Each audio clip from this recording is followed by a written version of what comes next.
দেশের সাম্প্রতিক নানা ইস্যু ও রাজনৈতিক পরিস্থিতি নিয়ে ১৩টি রাজনৈতিক দলের সাথে বৈঠক করেছেন প্রধান উপদেষ্টা ড. মোহাম্মদ ইউনূস। বিকেলে রাষ্ট্রীয় অতিথি ভবন যমুনায় বৈঠকটি অনুষ্ঠিত হয়। রাজধানীর উত্তরায় মাইলস্টোন স্কুল অ্যান্ড কলেজে বিমান বিধ্বস্তের ঘটনায় কোনো তথ্য গোপন করার ইচ্ছা বা প্রয়াস সেনাবাহিনীর নেই বলে জানিয়েছে আন্তঃবাহিনী জনসংযোগ পরিদপ্তর আইএসপিআর। আইএসপিআর এর পরিচালক লেফটেন্যান্ট কর্নেল সামিউদ্দৌলা চৌধুরী এ তথ্য জানান।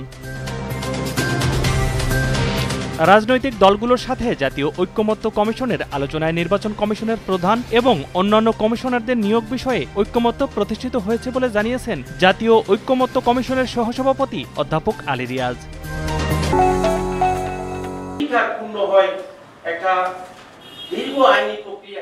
চট্টগ্রাম নগরের পাঁচলাইশ থানাধীন হিলভিউ আবাসিক এলাকায় প্রায় ২০০ ভূমির মালিক নতুন করে নামজারি ও খাজনা পরিশোধের অনিশ্চয়তা পড়েছেন।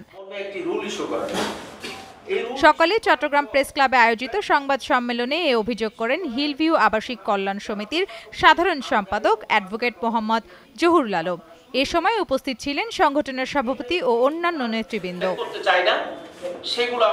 এ সময় সংগঠনটির নেতারা বলেন, হাইকোর্টের রায় থাকা সত্ত্বেও দায়িত্বপ্রাপ্ত কর্মকর্তারা এমন আচরণ ভূমির মালিকদের আইনি অধিকার ক্ষুণ্ণ করেছেন।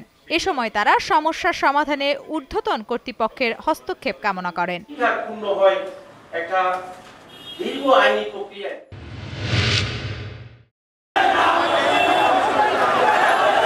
চট্টগ্রামে চাঁদাবাজি, সন্ত্রাস, নৈরাজ্য ও শিক্ষার্থীদের উপর হামলার প্রতিবাদে বিক্ষোভ মিছিল ও সমাবেশ করেছে ইসলামী ছাত্র শিবির।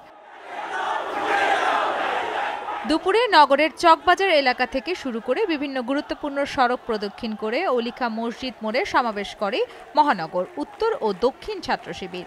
মিছিলে চট্টগ্রাম মহানগরীর বিভিন্ন ওয়ার্ড থেকে ছাত্র শিবির নেতাকর্মীরা অংশ নেন। এ সময় বক্তারা অভিযোগ করেন, সম্প্রতি সময়ে একটি ছাত্র সংগঠনের নামে চট্টগ্রামে চাঁদাবাজি, সহিংসতা ও নৈরাজ্যের ঘটনা উদ্বেগজনক হারে বেড়ে গেছে, যার কারণে চট্টগ্রামের শিক্ষা প্রতিষ্ঠানগুলোতে ছাত্রদের নিরাপত্তা হুমকির মুখে পড়েছে।